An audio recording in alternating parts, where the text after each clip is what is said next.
Quando a gente está adquirindo imóvel novo, seja imóvel na planta ou a primeira oportunidade que a consultora vende, a gente não se preocupa tanto em verificar a cadeia, o que a gente chama de cadeia dominial, ou seja, todo um histórico do imóvel. A certidão de matrícula, que é um documento que vai dar todo o histórico deste imóvel, ele vai lá dizer que esse imóvel foi incorporado, né? E essa é a primeira aquisição. Então eu não tenho preocupação em verificar todo o histórico das alienações anteriores deste imóvel.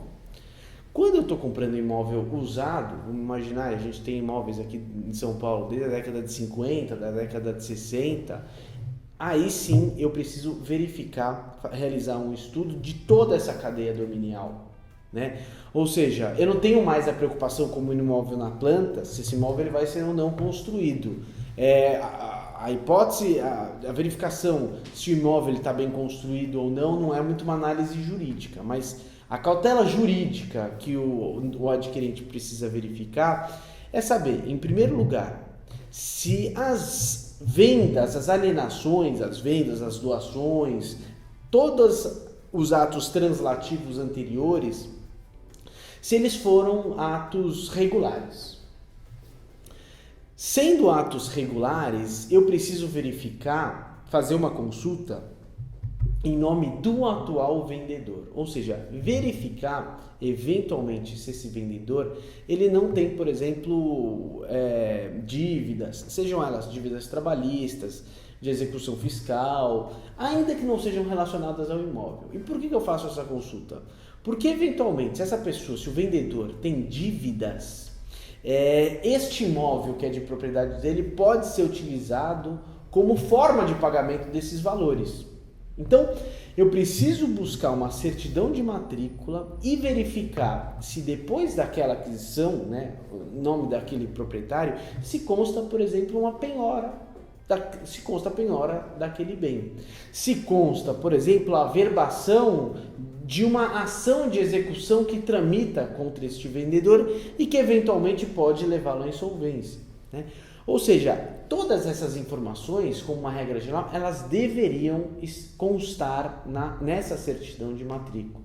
Então, assim, no melhor dos mundos, como a gente gostaria, fosse o Brasil um país que trouxesse uma segurança jurídica para o adquirente, no momento em que ele vai até um cartório de registro de imóveis, busca a certidão de matrícula, que é um documento público do imóvel que ele pretende adquirir, ele ia ver toda a cadeia dominial do imóvel, verificar se o proprietário atual é efetivamente quem está realizando a venda para ele, e em seguida verificar se consta alguma constrição, uma hipoteca, uma alienação fiduciária, uma penhora, uma restrição, enfim, qualquer tipo de informação.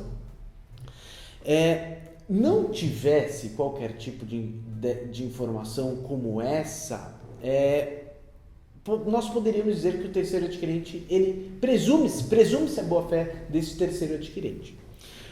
O fato é que o Código de Processo Civil, é uma lei brasileira, ele é bastante recente, foi aprovado em 2015 e passou a ter vigência no ano de 2016. E o código anterior, ele era datado da década de 70, e ele dizia que bastava, era considerado como um ato fraudatório, ou seja, fraude à execução, quando a pessoa que pretendia realizar a venda deste imóvel já tivesse uma ação em desfavor dela. Eu não precisava, veja, nem que a penhora tivesse inscrito na certidão de matrícula. Bastava que tivesse uma ação contra essa pessoa, isso já poderia ser considerado como fraude à execução.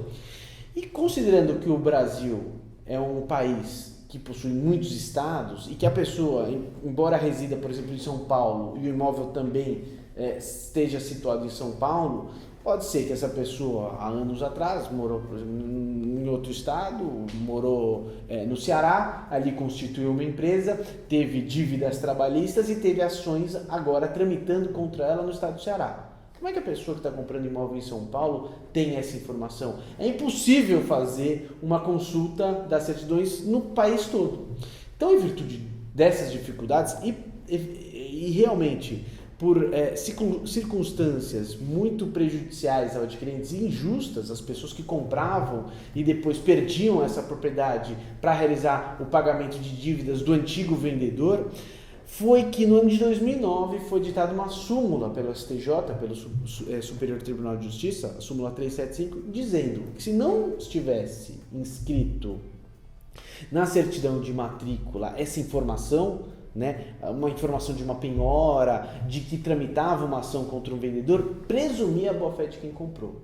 Ou seja, isso criava uma ferramenta muito interessante para o credor que tivesse interesse em executar, em penhorar aquele imóvel, uma vez obtida a penhora deste imóvel, que ele levasse essa informação no cartório de registro de imóveis, né?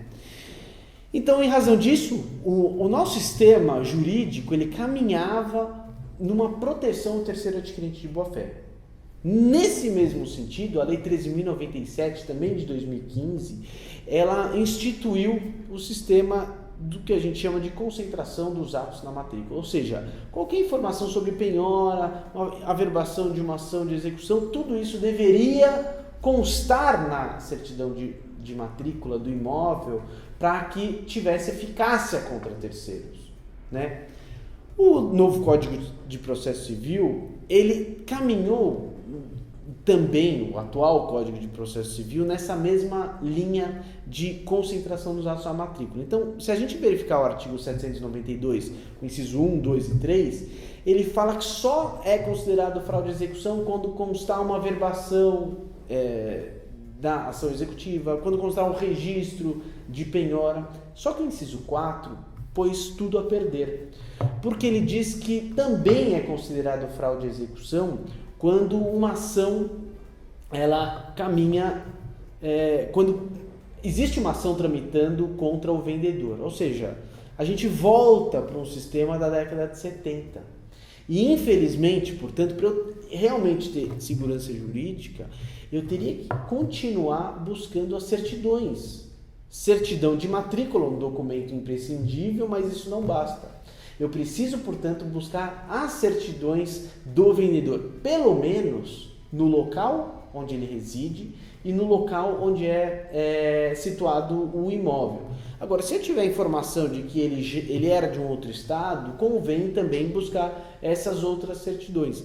Mas o grande problema, Fábio, é que infelizmente a gente caminhava por um sistema muito interessante de concentração dos atos na matrícula e agora a gente volta por um sistema inseguro.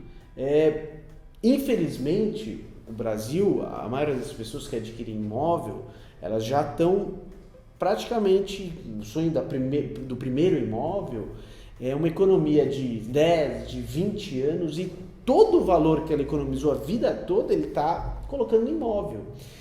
Maioria das vezes ele sequer vai ter o valor integral do imóvel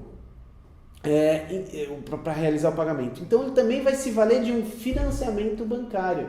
E teria ainda que realizar o pagamento também de um advogado. Então a maioria das pessoas não contrata um advogado e ainda assim corre o risco de perder o seu imóvel por conta de uma fraude de execução. Então, assim, infelizmente, a gente caminha para um sistema ainda inseguro para o adquirente e para que ele tenha realmente uma segurança jurídica, é necessário que ele busque um advogado para conseguir ter esse sonho de uma forma mais segura. Vou te contar uma história interessante. Eu auxiliei um cliente a realizar a compra de um imóvel em Portugal, né? E lá nós realizamos a contratação de um advogado. E o imóvel tinha lá um valor, enfim, não é um valor, Portugal não é um valor muito alto, os imóveis, inclusive, talvez até mais barato aqui do que aqui em São Paulo. E quando eu fui contratar um advogado, eu imaginava que ele cobraria, não sei, 1.000 euros, 2.000 euros para fazer uma análise. Ele me cobrou 300 euros. E por que ele cobrou num valor que eu achei bastante razoável? Porque ele só buscou a certidão predial, que é a nossa certidão de matrícula. E ainda indaguei, poxa, mas e as demais certidões? Não, cá em Portugal, a gente, para fazer a aquisição, eu busco uma certidão predial e verifico se eventualmente tem alguma constrição. Então, isso de fato o mínimo que a gente pode fazer para um adquirente é buscar uma certidão de matrícula. Mas ainda assim, realmente, considerando todo esse cenário que foi construído com o novo Código de Processo Civil, o ideal é realmente contratar um advogado para ter uma segurança jurídica plena.